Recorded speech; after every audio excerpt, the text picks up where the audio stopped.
Everything you think you know about Ashura might be wrong. For centuries, we've been told a version of the Karbala tragedy that feels complete. Heroic sacrifice, brutal oppression, and the martyrdom of Hussein. But the history of Tabari tells a darker, more complicated story, one that many scholars avoided copying, many rulers tried to erase, and many believers never heard. It speaks of secret letters that changed the course of the uprising, betrayals hidden behind banners of loyalty, and brutal details so disturbing they were quietly left out of sermons.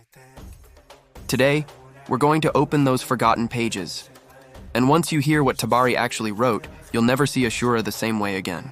Before we dive into the life of Imam Hussein ibn Ali and the events that unfolded in Karbala, it's essential to understand the political context, particularly the role of the caliph of the time, Muawiyah ibn Abu Sufyan, and his relationship with the sons of Ali ibn Abi Talib, Hassan and Hussein. Muawiyah, son of Abu Sufyan, whose real name was Sakhr ibn Harb and a descendant of Qusay ibn Kilab, was one of the Prophet Muhammad's scribes and companions. He served as the caliph of the Muslim world for 19 years and 3 months. Contrary to what some Shiite sources claim, that his caliphate was illegitimate, historical records state that he attained power with the will and acceptance of Ali himself. Muawiyah was also the first to transform the caliphate into a hereditary monarchy, securing power within his family.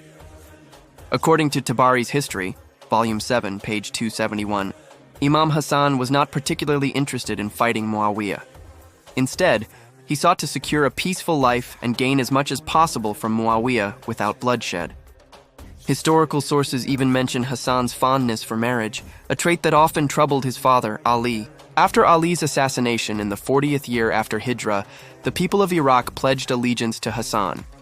Among his strongest supporters was Qais ibn Sa'd ibn Ubadah, a brave commander who once led 40,000 men under Ali's command.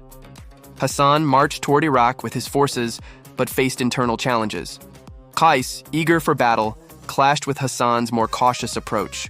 Hassan appointed his nephew, Ubaidullah ibn Abbas, a man known for his peaceful nature, as commander, but Ubaidullah defected to Muawiyah's side. This demoralized Hassan's troops, leading to chaos and even attempts on his life by his own men. Realizing the futility of continuing the conflict, Hassan sought peace with Muawiyah. The terms of their treaty were significant. The Bait al-Mal, state treasury of Kufa, was to remain under Hassan's authority. The city of Darabgurd in Fars was to be administered by Hassan. Muawiyah was to pay Hassan 2 million dirhams annually. Following this peace treaty, historical accounts, including Akbar al-Tiwal, Raudat al-Safa, and Tabari, describe a cordial and respectful relationship between Muawiyah and the sons of Ali. When Muawiyah visited Mecca or Medina, Hassan and Hussein would be the first to greet and embrace him. In 49 AH, Hussein even supported Muawiyah's campaign against Constantinople. In a letter, Hussein stated that he had no desire to oppose Muawiyah and advised his companions to remain patient as long as Muawiyah lived. Muawiyah, aware of Hussein's stature, instructed his son Yazid to treat Hussein with utmost respect. However, after Muawiyah's death, Yazid's governor in Medina, Walid ibn Utbah, summoned Hussein to pledge allegiance. Hussein refused, stating that no one would force him into submission. That night, Hussein secretly left Medina with his family, including his sisters Zainab and Kulthum, and his brothers Abu Bakr, Jafar, and Abbas, heading toward Mecca. In Mecca, envoys from Kufa urged Hussein to come to their city, assuring him of their support. Hussein sent his cousin Muslim ibn Aqil to Kufa to assess the situation.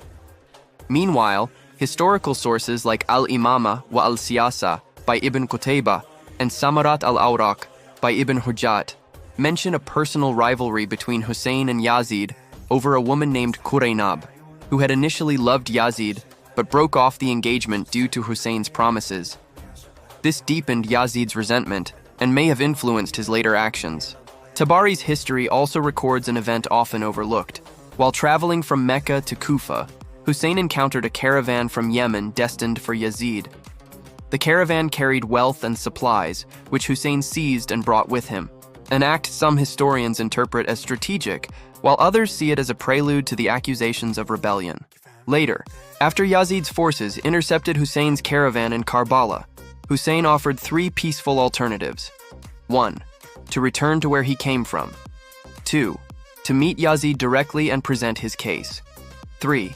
To be sent to fight the infidels on the frontier, such as in Byzantium or Dailamestan.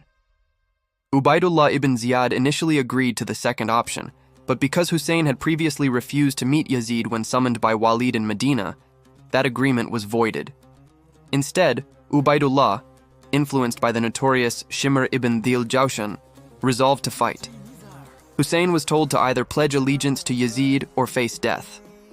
The rest, as history knows, is the tragedy of Ashura, the massacre of Hussein and his small group of followers on the plains of Karbala, an event that forever altered the course of Islamic history. These lesser-known accounts from Tabari and other historical sources shed light on the political complexities, human motives, and personal rivalries that shaped the events leading up to Ashura, far beyond the simplified narratives we often hear. What other hidden stories have you encountered in your reading of Karbala's history? Share them with us and let the conversation continue.